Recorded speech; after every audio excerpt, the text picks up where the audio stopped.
Yo, what's up, everybody? This is your boy Isaac. And this is your boy Bryce. And we are Brothers on Tennis.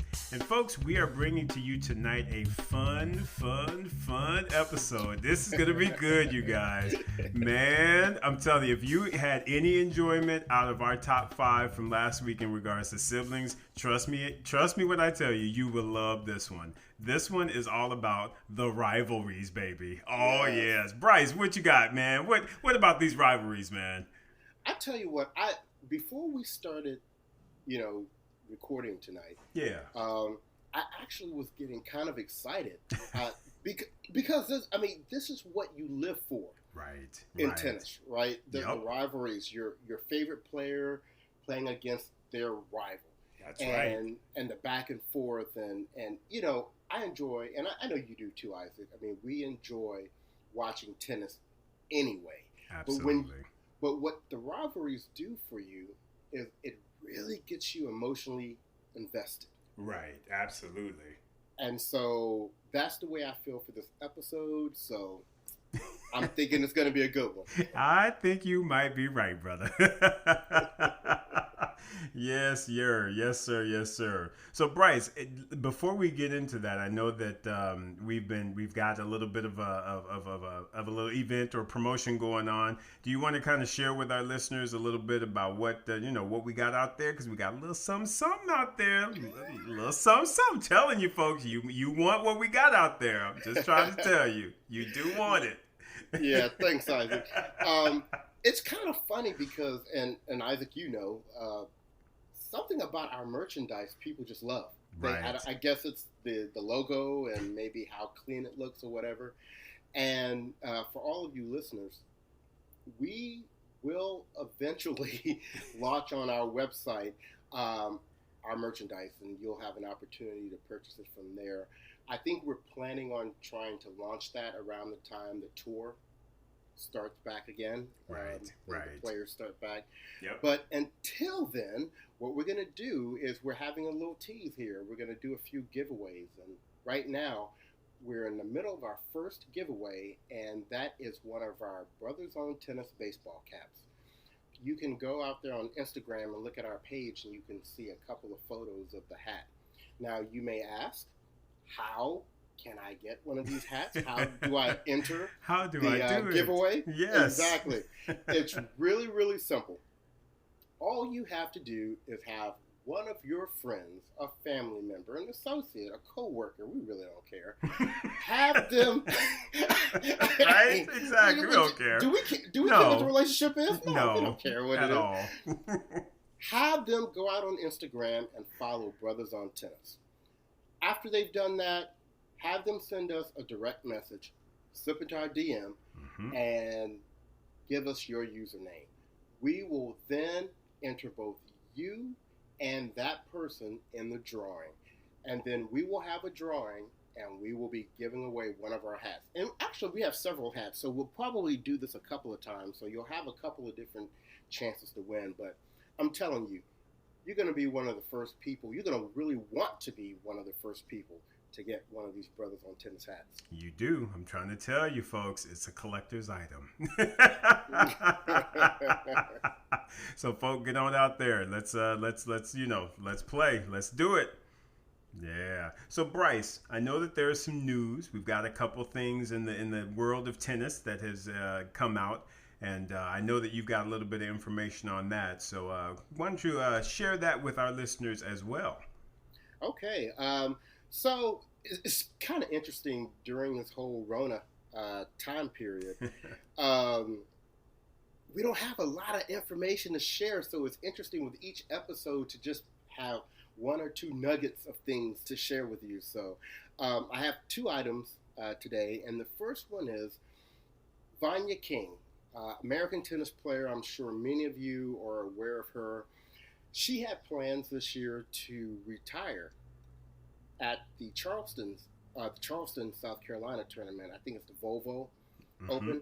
Okay. And that was going to be her last match. She was going to play with her longtime partner, Shadova, there. And as we all know, as a result of the Rona, that tournament got canceled. So Vanya King has, in effect, retired. So I just wanted to just quickly mention a few of her stats. She had a career high ranking of 50 in singles. Mm-hmm. She earned one title. But she had a career high ranking of number 3 in doubles. Nice. She was a very good doubles player, and she racked up 15 titles, 2 of which were Grand Slam titles. She won Wimbledon and the U.S. Open with Shadova. Okay. And she grew up originally in Long Beach, California, but she was very clear about one thing. When she retired, she was going to move to Australia. Wow. Yeah, so about 3 years ago, she was granted an Australian permanent residence visa. And so, according to her right now, the only thing that's holding up her move is what? The Rona. So congratulations, on a great career, Vanya. And anytime you can walk away from your career with some Grand Slam title hardware, that's a good thing. And good luck in Australia. I can completely understand why you would want to live there. Oh, yeah. Australia is... Yeah, we were over there. 2017. Any thoughts, memories you have about Vanya King, Isaac? Well, Bryce, we always jokingly talked about Vanya King, and I always kind of, threw some shade at her a little bit. I can't remember why now. I actually have a feeling it has to do with the anthem, because I know Vanya King sings, and I'm pretty sure she sang the anthem. And likely similar to the Bryan brothers, she probably bumped me out of a spot or something like that. And I was trying to sing the anthem. But overall, regardless of that, she's, an American player. She did her thing. So regardless, congratulations, Vanya King. Good on you. And good on you, Mite, since you're going to be going over to Australia. Get you some Vegemite. That's right. Get your Yeah, you can have all the Vegemite you want. Because, folks, that's all I'm going to say. No, Isaac and Vegemite, no, yeah, that's all right. That's all right. Yeah, I was not impressed. No, sorry. But, Vanya, good luck. Good luck and good job. Yeah. So, the second item I had, and I'm really excited about. Okay. We got word out of Paris that they have finally completed the retractable roof at Roland Garros. Hey, all right. That is awesome. It's only on one court. It's on the main court. It's on Philippe Chatrier. Okay. And what this does for us now as tennis fans is this now guarantees that at every major there is at least one court that has a roof. Right. And what that means for us fans is that there should never be a day where weather completely halts play for the day. Right. We should at least be able to get the featured matches through. And I'm going to tell you something else. What's even better about the roof at the French Open than than some of the other tournaments. Okay. Well, I guess it was true for Wimbledon as well. It's funny that Paris is called the City of Lights because the French Open didn't have any lights. Right. But now that they have a roof, there has to be lights on that court. Yeah, exactly. They're not going to close the roof and play in the dark. Right? I guess unless the roof is glass and they expect for light to come through there. But so I'm excited because now does this mean that we will now have night matches? It'd be nice, man, because it'd be nice to see a night match on clay. I personally think that would be pretty cool, but you just never know. Right.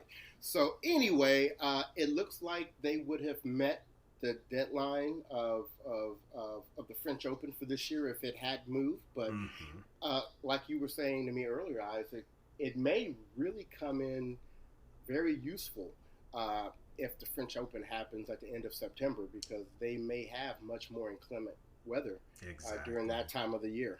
Yeah, exactly. I mean, who knows what? I mean, because, we typically play the French in, May, end of May, early June. So to kick that all the way into September, who knows what the weather system will look like. So I have a feeling they will be utilizing that roof. I think so. Right. So great news for everybody with that. Absolutely. Well, Bryce, it's time. Rivalries! I'm excited. I'm excited, man. Because because to me, that's really what tennis is all about. I mean, yeah, we watch it for the enjoyment and we play it. We like to play and all that other fun stuff. But you have to admit, folks, when you have a good rivalry, man, oh man, there ain't nothing better than to watch tennis where you see two people on the other side of the net that are just like, you know what, we about to get after it. And that's just an awesome, awesome thing. So, yeah, I'm pretty excited, Bryce. How about you, brother? Well, I want to remind the listeners that this list is our 5 favorite rivalries. That's right. We're not trying to stand out there and be out in these streets talking about this. These are the 5 best rivalries of all time. And then I got one of you in our inbox talking about how could you not have this one in the top 5 because of this stat and that stat. It wasn't in the top 5 because it wasn't one of our favorites. That's it. And so if you want that rivalry in a top 5, then you do your own top 5. There you go. Send it to us. Hey, we might announce it. We might come on and be like, well, such and such said this was their top 5. But, exactly. You can't do that. It's all good. But understand, this is our favorites list. So just put it in context. And just to be fair,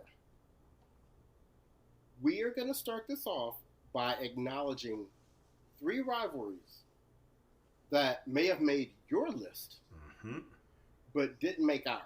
Right. But we're going to acknowledge they were close. They deserve, there's a reason, or there are some reasons why they deserve consideration. Right. But we'll be very clear, they're not in the top 5 because Isaac, as I'm looking at the top 5 right now, that's the right top 5. I think that's the right top 5 personally. I'm just saying. I think it is, but there you go. All right. So let's go ahead and jump into the first of the honorable mentions. And that one is Novak Djokovic against Rafael Nadal. Yes, sir. Now, in this rivalry, this one is very significant because, first of all, they've played 55 times. 55. Yes, sir. Now, isn't that a record, Isaac? I don't think there have been 2 males that have played 55 times. Correct. That's correct. Yep. Okay. Yep. All right. Mm-hmm. And so currently, since they're both playing still. Yeah, 55 and counting. Yep. Keep going. Right. Yep. Exactly. Djokovic leads 29-26. Mm-hmm. And so, once again, there are a couple of reasons why we're giving it an honorable mention. Number 1, you have 55 meetings. That's great in itself. Yes. Number 2, this, for me, Isaac, this rivalry is really about a series of streaks. Right. Nadal won 5 in a row at one time, starting, in 2008 when he won at the Beijing Olympics. Mm-hmm. There was a Davis Cup matchup, and then he won that kind of stretch of the clay court Master Series with Madrid and Monte Carlo and Rome. So he won those 5 matchups in a row. Yep. But they were all on clay. As correct. Right. Correct. Now, to counter that, there have been 2 times in the history of this rivalry that Novak Djokovic has won 7 in a row. So insane. Look, they met 6 times in 2011. Mm-hmm. Djokovic won all of those, and then he met him in the Australian Open in 2012 and beat him there. Yep. So that was 7 in a row. Mm-hmm. And then we all remember that year that Djokovic had in 2015 going to... Yeah. Good Lord. 2015 to early, I think, 2016, he beat Nadal again 7 times in a row. He clowned. Yes. Crazy, man. Yeah. So, what are your feelings about this rivalry? I mean, Bryce, it's a great rivalry, and I know that a lot of folks are probably like, "How on earth can't that be in your top 5?" Here's kind of the reason that Bryce and I came to conclusion on. This is a great rivalry.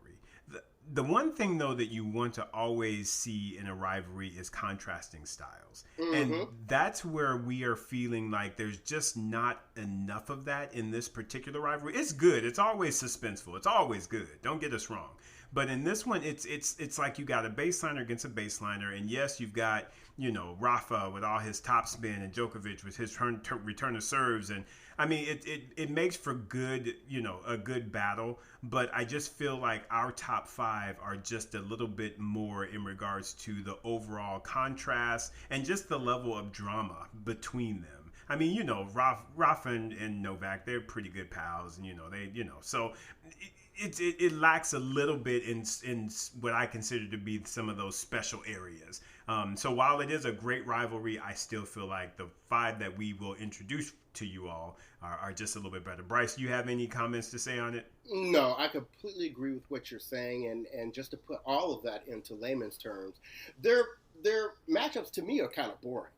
And I know there's been more than one occasion that I got up in the middle of their matches and went up and started making some pancakes. There are two players that are currently in this whole GOAT race, right? Greatest of all time. Right. So you give them all that kind of respect. But in terms of me just like sitting down on the couch and watching, it does take, because they have long matches too, guys. I mean, they are long. So like I said, we appreciate their rivalry, but it did not make our top five. It did not. No. Now, on to our next honorable mention. This one frustrates me because if certain things hadn't happened, it should have been in our top five. And we are talking about the rivalry that was cut very short between Steffi Graf and Monica Seles. Let me just give a few stats on this before we really dig into this. And Steffi holds the lead in the rivalry 10-5. But there are some facts in here that 10-5 is very deceiving. Okay. Monica was stabbed April the 30th, 1993 on the court by a deranged German fan whose goal was for Steffi Graf to become number one again. Mission accomplished. Right. Unfortunately, that really impacted Monica's career, and her star was shining so bright. When Monica came back from the stabbing, a lot of people thought she would never even play again. Right. First of all, from a physical standpoint. Secondly, from a mental standpoint. But when she came back, Steffi won 4 of their 5 meetings. Right. And, to me, that kind of affected the balance of the rivalry.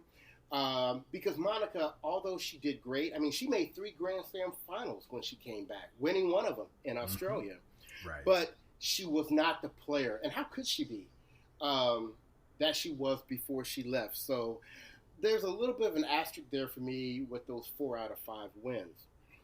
Also, before Monica was stabbed, she and Steffi had played in 4 Grand Slam finals. And Monica had won 3 of the 4. Yep. So she was really kind of, taking some ownership here. I mean, as a matter of fact, when she was stabbed, the rivalry was that Graf was up 6-4. Right. So that could have gone either way. All I'm saying is I truly believe, and I know I've mentioned this on other podcasts, if Monica had not been stabbed and her career had remained on the trajectory that it was on, there is no way Steffi Graf would even have more Grand Slam titles than Martina and Chris at 18. Yeah, I would have to agree with you there, Bryce, because Steffi ended her career with 22, right? 2. Yeah, right. 22. So, and Martina and Chrissy were 18, isn't that Correct. Right? Yeah, so, and you have to believe a good 5, 6, 7 of those were probably going to be Monica's. I mean, you just have to think that. So, right. So yeah, I agree with you. I think they would have all kind of been hovering around that 17, 18 mark. With Mm-hmm. Martina and Chrissy, I think both Monica and Steffi would have been. Um, Mm-hmm. but again, it kind of goes to what you were saying. We will never know, which is very, very sad. Right. Yeah. And what's really sad about it is that Steffi really had no other rival other than Monica. It wasn't like, right now on the men's game, we have the big three. Right. So it's, we talked about, Djokovic, and then you talk about Nadal, and then you talk about Roger. But then you still got people like Wawrinka and Andy Murray. There were these other people that could win Right. against the big three. Nobody was winning against Steffi. Yeah. The closest person was probably Gabriella Sabatini, and Steffi just really had her number. Exactly. Yeah. So her chief rival was taken out. So because that rivalry was cut short, unfortunately, it couldn't make our top five because we really didn't get a chance to see it play out. Exactly. Very sad. Yeah, very, very sad. But that takes us to our last honorable mention. And honestly, some of you might give us a little side eye on this one because even people that don't follow tennis have heard of this rivalry. Oh, yeah. And everybody has heard about Bjorn Borg and John McEnroe. Right. When Isaac was just talking about an element that makes a rivalry very, very strong is the contrast in styles. You could not have more contrast in styles than you have between Bjorn Borg and John McEnroe. Right. You were talking about fire and ice. John McEnroe always on the attack. Bjorn Borg, the ever-cool Swede with the great ground strokes and the speedy feet. It was great for TV. And their rivalry ended with them being 7-7. Yep, tied up. And they each had 3-match winning streaks during their rivalry. And they never met on clay, which they didn't need to. We know how that would have gone. And here's another interesting fact. With the exception of the year-ending championships, where they met in a early round robin play, they only met in the semis or finals. Amazing. Yep. Right? Yep. So, now the thing that gave John McEnroe a little bit of an edge here in the rivalry, even though, we say it's tied 7-7, is John took 3 out of the 4 Grand Slam matchups they had. Yep. But it's interesting, the most popular Grand Slam matchup they had is the one that Borg won at Wimbledon. Yeah. At Wimbledon with that crazy tiebreaker. Yep, exactly. So, I don't know. Isaac, what did you think about Borg and McEnroe? Well, I kind of put it again in that same category, just different circumstances, as we were talking about with Monica and Steffi.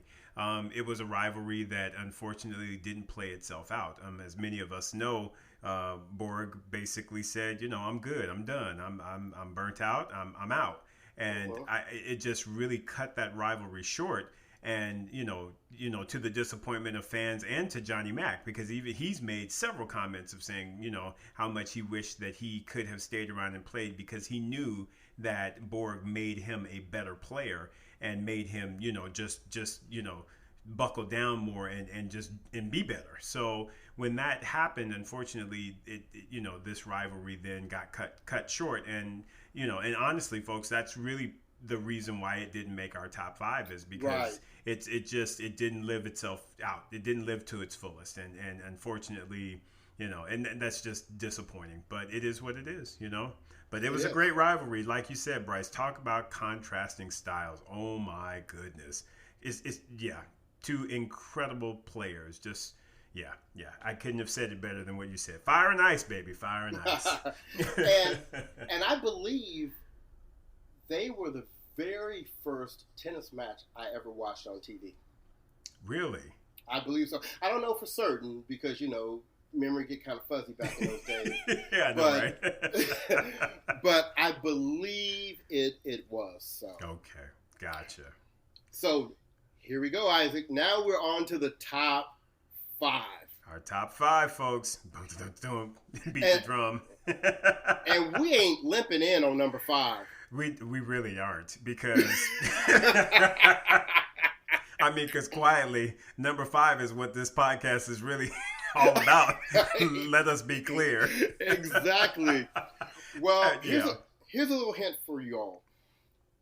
If you listened to our last podcast when we were talking about siblings, these siblings were our number 1 favorite tennis siblings, and it shouldn't be any kind of a mystery to anyone. No. Number 5 on our list of our 5 favorite rivalries is Venus and Serena Williams. Exactly. And folks, I know what you're saying. I know what you already, because I know what you're saying. You're like, well, wait a minute, Isaac. Wait a minute, Bryce. You said contrasting styles. Now listen.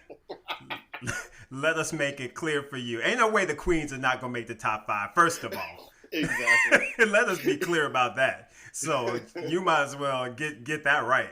But secondly, you have to understand, folks, regardless of how kind of awkward some of their earlier head-to-head matches were, I'm sorry, you cannot tell me those Venus and Serena matchups were not I mean, everybody tuned in, because you're just like, which sister's going to win? Which one is going to pull it out? Who's going to have the mental fortitude? I mean, come on now.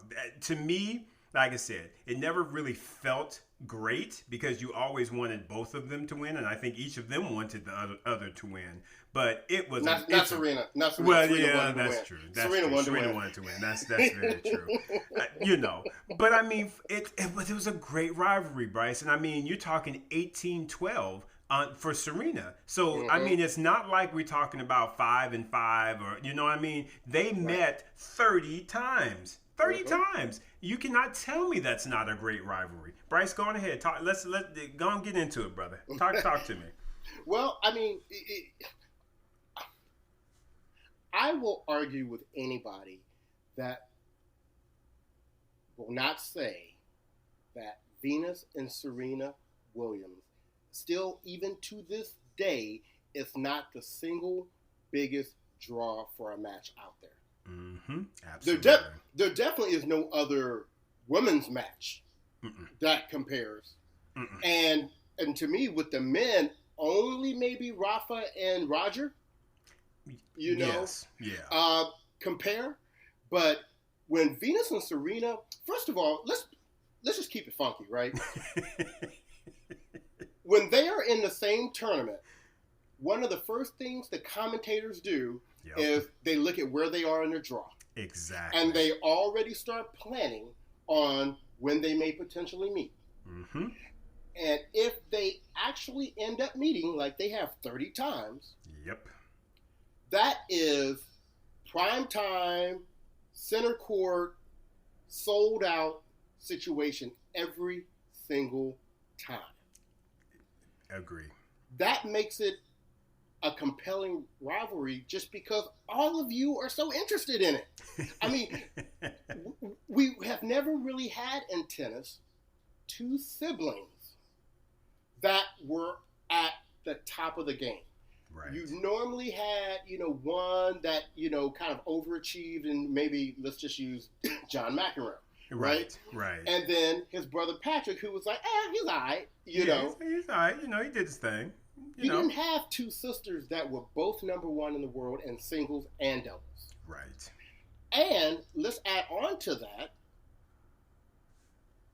African Americans, we don't really have a large footprint in the history of tennis. Right. So what they're doing, which is something that the Jacobians haven't even done, then it's extra special. Right. So, I mean, if you think about some of the things that they've done, first of all, like I said, they're the greatest tennis sibling rivalry ever. The greatest tennis siblings ever. Yep. There was that period, and I think it was it started at the French Open in 2002. Yep. for 4 Grand Slams in a row. The French, Wimbledon, U.S. Open, and then the Australian Open in 2003. Not only did Serena win all 4 of those, which we call the Serena Slam, right? She played Venus in the finals of each one of those. Mm-hmm. So, once again, when we have that conversation of how many Grand Slam titles might Venus have?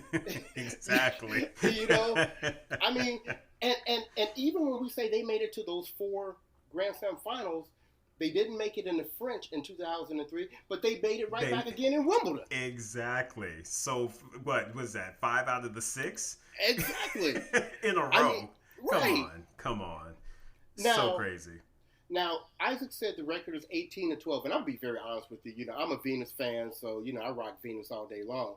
But I was kind of surprised with the 18-12 because it feels like it's a bigger gap than that. Maybe because Serena had such a dominant period. I mean, right. I know, there was one point in their rivalry, and I'm talking about where those Grand Slams were. Mm-hmm. Serena won 6 times in a row. Right. But actually, to be very honest, out of their last 4 meetings, they're 2-2. Now, I know that last one was a walkover, but hey, it counts in the record book. Still counts. That's right. Mm-hmm. Yeah. So I really don't think 18-12 is that bad. We know Venus got some wins early. Right. But it just feels like, if you had told me it was like 24-8, I'd been like, all right. You're like, all right, I got you. Right? That sounds about right. I mean, that's almost the difference in the Grand Slam titles, right? 23-7. Yeah, pretty much. That's right. But yeah, there's no show like the Williams show in the world of tennis, and you had to have them there. That's exactly right, brother. Yeah, can't say enough about the Williams sisters rivalry. So yes, folks, it is in our top 5. and I do want to add one more note. And you may say, well, if they all are that, then why are they number 5? Right? and we've mentioned it already a couple of times in this podcast. A very important element in a good rivalry is the contrast. Right. Of not only playing styles, but maybe even in personalities and potential conflict. And they're sisters, each other's best friends. They wish each other well. Their styles are very similar. So that's why we put them a little lower, but they weren't going to go below 5. No, not at all. There is no way that the Williams sisters would not have made our top 5 rivalries. Just be clear on that. Right, no. Excellent. So, moving on to number 4. And we've already talked about this rivalry. Mm-hmm. We said if there's anyone out there today that can compete with Venus and Serena, yep, it would be Roger Federer against Rafael Nadal. Absolutely. Oh, such a beautiful rivalry. Start us off, Isaac. I mean, folks, I mean, they did a documentary on their Wimbledon 2009 encounter. I mean, come on, it's being one of the best matches of all time. That was 2009, wasn't it? Was it Wimbledon? Yeah, or was it 2000? No, it was 2008. I'm sorry, it was 2008. It was 2008. Yeah. See, I'm getting my dates wrong. But yeah, just that in itself, they are, talking about that as being one of the absolute greatest matches of all time, which I do not disagree with because, man, that match was incredible. And it, it kind of broke my heart that Federer did lose that match. But at the same time, kudos to Rafa. Rafa was like, you know what? I got to get this one, bro. I got to get it. And that's what makes that rivalry so special, Bryce, is just the fact that, you've got these differing styles. You got the elegance and the aesthetics of Federer, and you got the boxer and just, knock you out, play every point like it's my last point of your life in Nadal. I love just that just the differences between their styles and what they bring to the court is just so... It's so awesome. And it's just incredible, man. And they have had some lockdown, drag out battles. And to me, it's just that's a rivalry. That's all these matches, every match that we have on there with them, and they've met, what is that, 40 times? Mm-hmm. I'm pretty sure I've probably seen all 40. If I haven't seen all 40, I guarantee you I've seen 38 of the 40. Exactly. And, so Bryce, go ahead. What are your thoughts on that particular rivalry? And this is a great example of why, for us, Nadal Djokovic didn't make the top 5, mm-hmm. and Nadal Federer did, even though they have not played as many times, and it's not as close, right, in their matchup, because Nadal has won 24 to Roger's 16. Mm-hmm. Now, it's very interesting because let's just give some facts on this. And you hear the commentators talk about this all the time. Of Rafa's 24 wins, 14 of them are on clay. Right. And, Rafa is the undisputed king of clay. And yes. So he is pretty much always going to win that matchup. I mean, as a matter of fact, they have played on clay 16 times. Nadal obviously has won 14 of those. Fed does have 2 wins on clay. Mm-hmm. None of them at the French Open. But I do want to call out that match in 2007 at the Masters in Hamburg when mm-hmm. Nadal gave Federer a whole biscuit in the first set.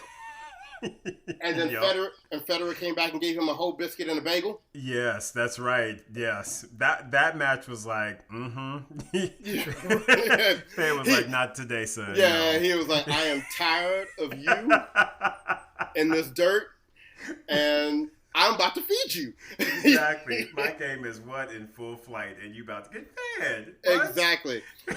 Now, I will say that 24 to 16 is really an improved number in terms of the rivalry, because Rafa was really getting it in with Roger. But for those of you who have not been paying attention, Roger has won 7 of their last 8 matchups. Exactly. Yep. Now, that improved backhand. Yeah, well, and I probably have mentioned it on this podcast. The one loss out of those 8 was on clay.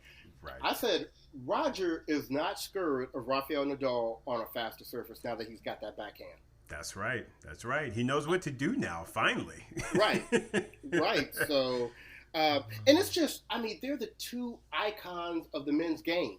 Right. Exactly. Now. Exactly. And although they're all lovey-dovey and, Fadal and all of that stuff, you can tell that once they step on the court, mm-hmm. that has to sit on the side for a little while. Oh, yeah. And like I said, between Venus and Serena and Rafa and Roger, those are the 2 most compelling rivalries in the game today, still. Absolutely. Yeah, still. If they were to play tomorrow, I think that it would be, just a sellout crowd. Everybody would be watching. So, yeah, that rivalry is always going to be on point, for sure. All right. So, let's keep it moving. And we're going to go up to number 3. And I'm telling you what, these top 3, if you think I had love for 4 and 5, these top 3... Boy. So, talking about fire and ice. Number 3, I'm going to just go ahead and say it. John McEnroe versus Yvonne Lindell. Wow. And this rivalry gave you everything you wanted. Most of the time, they were battling for the top spot. So they were usually the top 2 players. Their games couldn't have been more different. I mean, John McEnroe, the natural net game and touch and very aggressive. And Lindell, equally as aggressive, but from the baseline. Right. And he focused on precision and power. And the thing that really was the icing on this cake is they could not stand each other. They could not. And guess what? And neither one of them gave a damn about not liking each other. Mm-hmm. And their matchup, I remember watching their matches when I was growing up, man. Watching Lindell try to peg McEnroe at the net was the best thing ever. And Isaac, you always talk about me going at people at the net. Where the heck do you think I got that from? I was about to say, you got that from Lindell. He was your favorite player. I got that. Absolutely. Now, Lindell ended up winning that rivalry 21-15. Mm-hmm. After Lindell lost the first 2 matchups, he won the next 7. Yeah. And probably the most memorable match that people have with McEnroe and Lindell is that Lindell had lost his first 4 Grand Slam finals, and so they had started to label him as a choker. Mm-hmm. Yeah.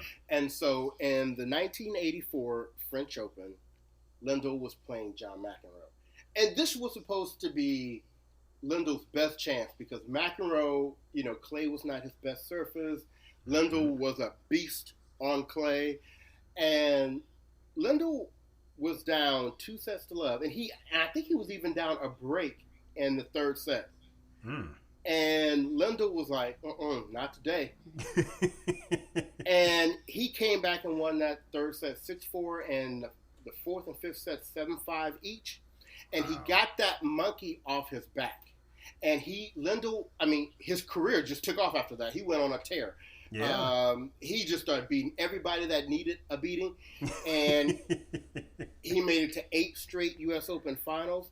And actually, their rivalry was tied at 15. Mm-hmm. And Lindell won the last 6 matchups.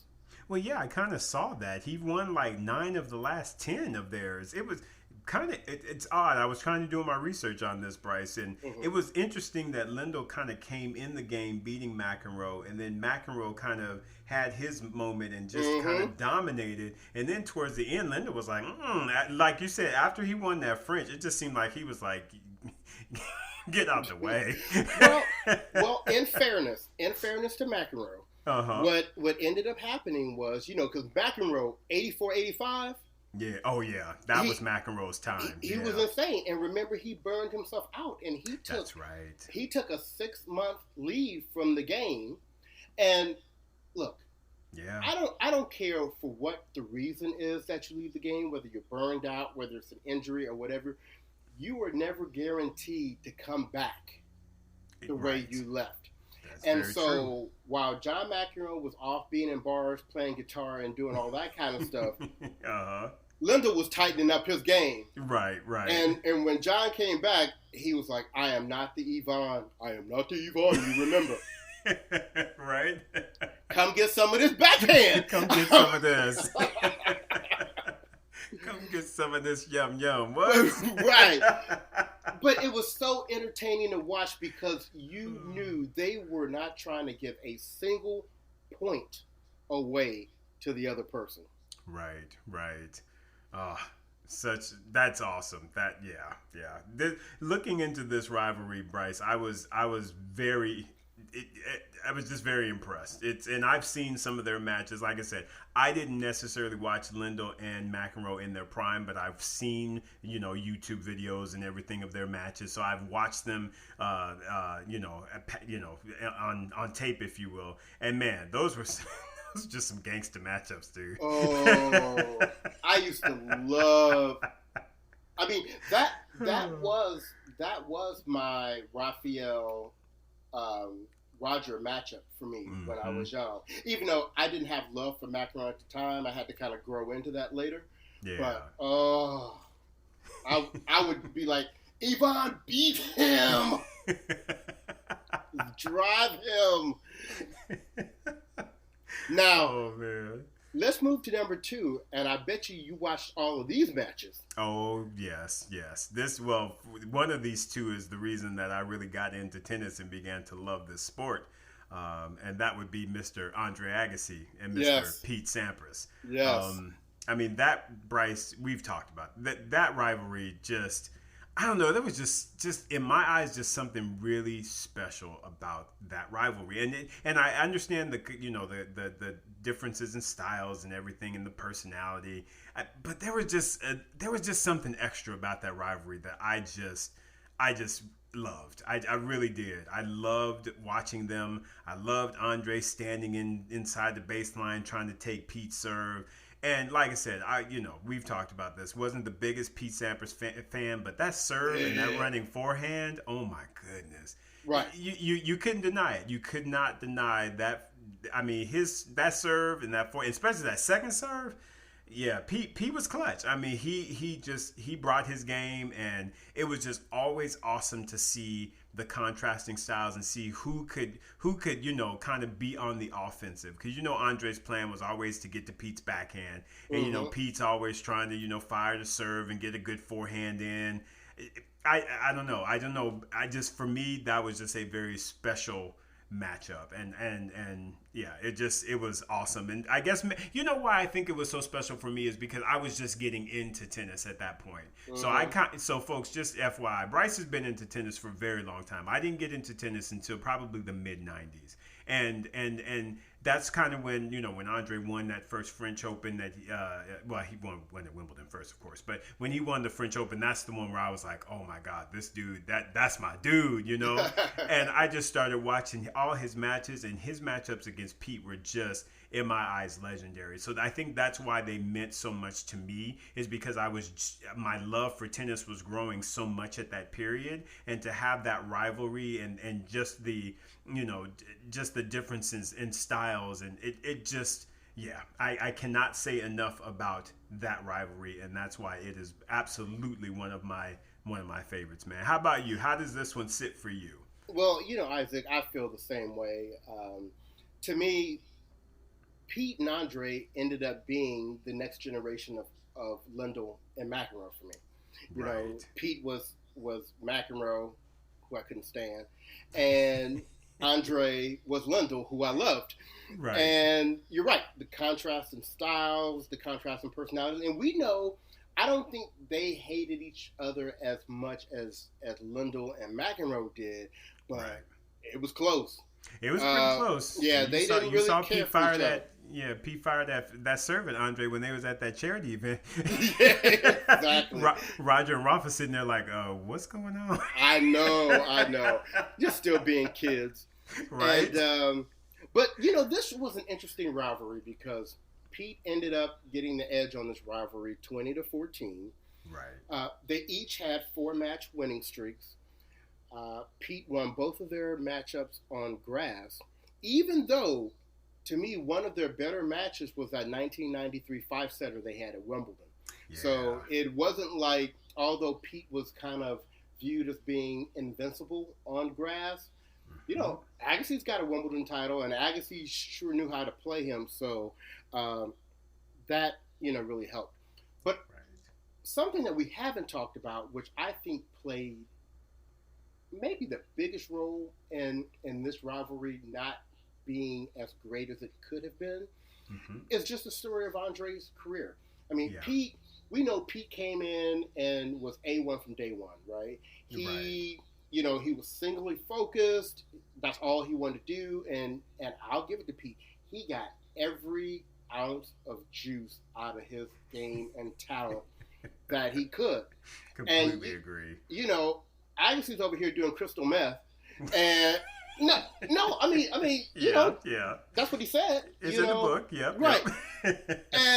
And chilling and kicking it in Vegas and all that, and all those ups and downs that Agassi had. And remember, we all watched him go from number 1 to number 141, right, back to number 1. That's right. So if Agassi could, and this is all part of the game now, if Agassi could have been as consistent as Pete was in terms of his focus, his drive, and his attention to the game, I think this rivalry would have been just insane. And thank goodness that Andre did eventually get it together, because honestly, the back half of his career saved his legacy. Absolutely agree. Yeah, he got himself right. He got his mind right. He decided that he was going to now play tennis for himself. He found a love of the game for himself, and not because his father pushed him into it or what have you. It was his love for the game, and you're right. It saved his legacy. Yeah, absolutely. Yeah. Very well said. So let's go to number 1, and listeners, when Isaac and I were first kind of evaluating the different rivalries for the top 5,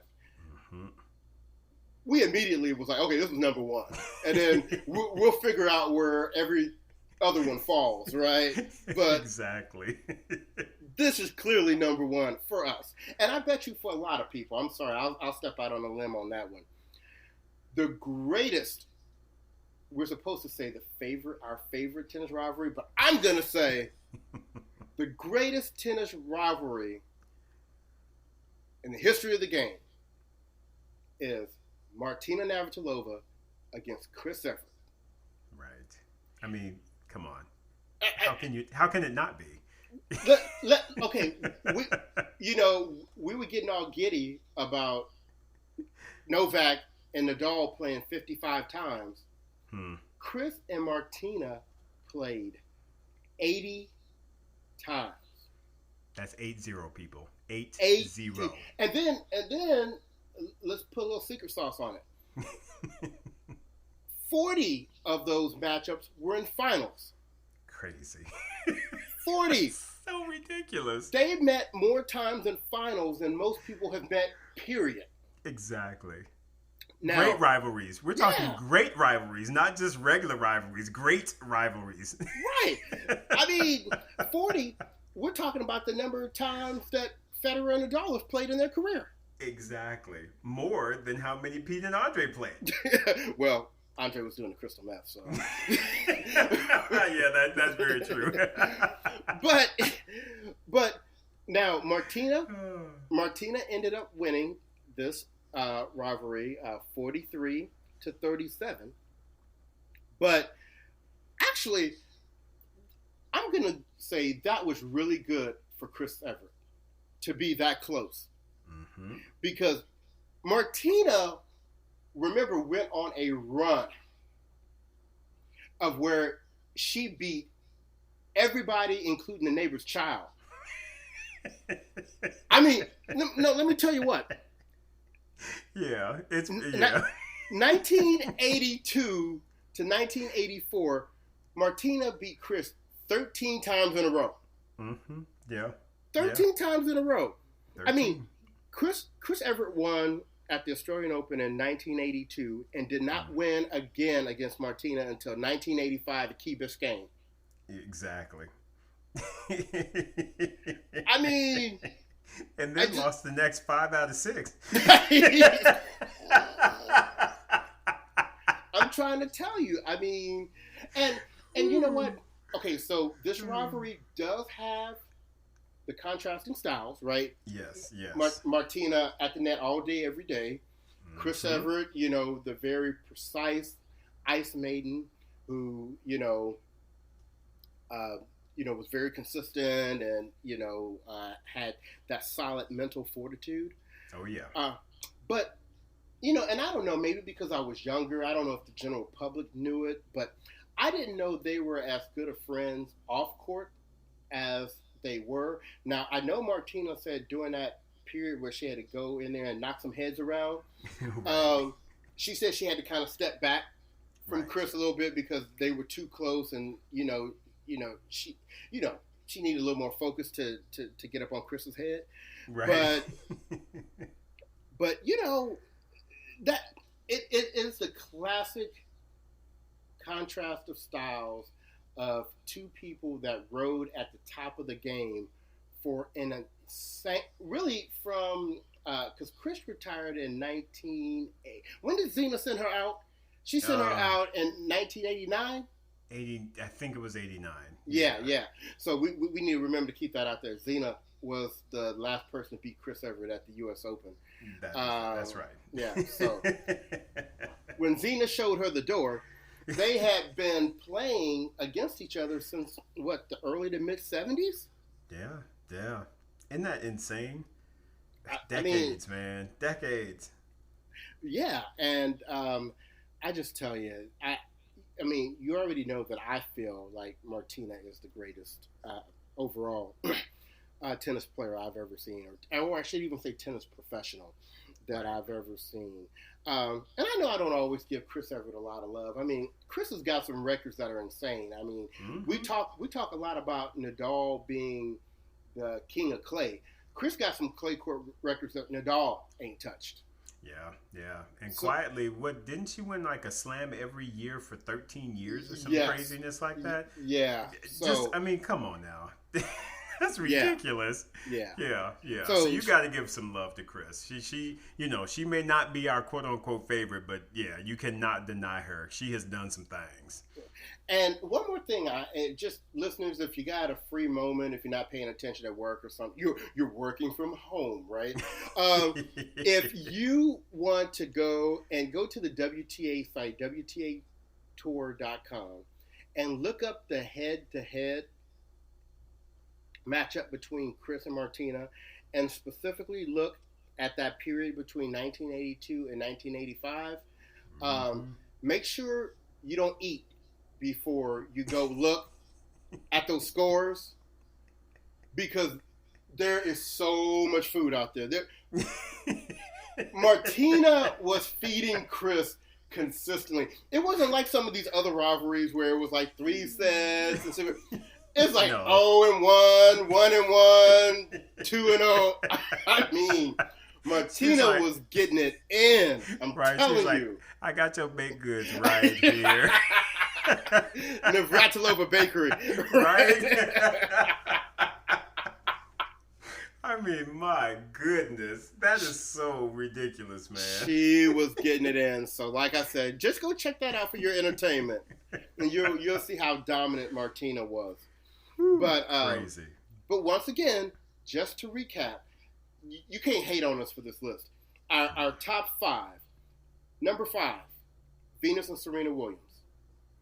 Number 4, Roger Federer and Rafael Nadal. Number 3, John McEnroe and Yvonne Lindell. Number 2, Andre Agassi and Pete Sampras. And our number 1 favorite, and I say greatest, rivalry, Martina Navratilova versus Chris Everett. There you go. There you have it, folks. That is our top 5. Do you agree? Do you disagree? And if so, why don't you let us know? Let us know. I would love. Don't be scared. Don't be scared. We would love to hear your feedback. If you feel like there is a different rivalry that should have made the top 5, let us know. Present your argument. We would love to hear it. And let me preempt one of your arguments. Don't come to me with no Stefan Edberg and Boris Becker, because that thing was only good for a minute. Right? Got your chest out talking about Stefan Edberg and Boris Becker. You've been gone somewhere. Gone. I know that's right. Come get out of here. Wait, I have to quote that Mariah Carey song. Uh-oh. You know which one I'm talking about, Isaac? I do know. I'm going to be good and not bring that one up. No. Why don't you? Let's see how astute our listeners are.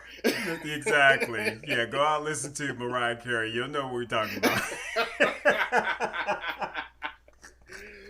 Oh. Nice, man. Nice. Once again, we are really trying to provide you some entertaining content while Dorona is doing his thing, and we're trying to all stay safe and stay home.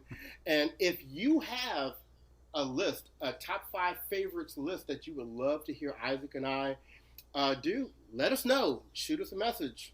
Any of our social media, Instagram, Facebook, what's that one? Twitter. Go to our website, www.brothersontennis.com. BRUTHAS on tennis.com. Any final words, Isaac? No, man, I just had a lot of fun with these rivalries, man. This took me back, which makes me extremely happy. And I will say this, similar to what Bryce said earlier, folks, don't forget about our giveaway. We got some merch. Yes. don't sleep on the merch. Go and get out there, find somebody to sign up. Follow us on Instagram. We'll get your name in the drawing. You do not want to miss out on a hat. I'm trying to tell you, these are some nice hats, man. Yeah, they are. You want to be the first one at your courts with them. That's right. That's preach. How about you, Bryce? No, I enjoyed the episode just like you did. We'll have to figure out what our next one will be on, but this was good reminiscing. This was some really good tennis in the past, and it just really makes me long for when the tour is going to start back up. I tell you, when tennis starts back, I'm going to be in front of the TV like, what? Oh my goodness! I'm gonna be in front of the tennis, and when I'm not in front of the TV, excuse me, not tennis. I'm gonna be in front of the TV, and when I'm not, I'm gonna be out on the courts because I miss playing. Oh my God, I want to swing the racket. I do too. I know the way I've been eating, I'm only gonna be able to run around there for about 15 minutes, but I'm gonna go ahead and get it in. I know that's right. So, well, listeners, thank you for listening in. Check in with us later this week. We'll have a new episode out for you. And signing out, this is your boy Bryce. And this is your boy Isaac. And we are Brothers on Tennis. Stay safe, everyone. Take care.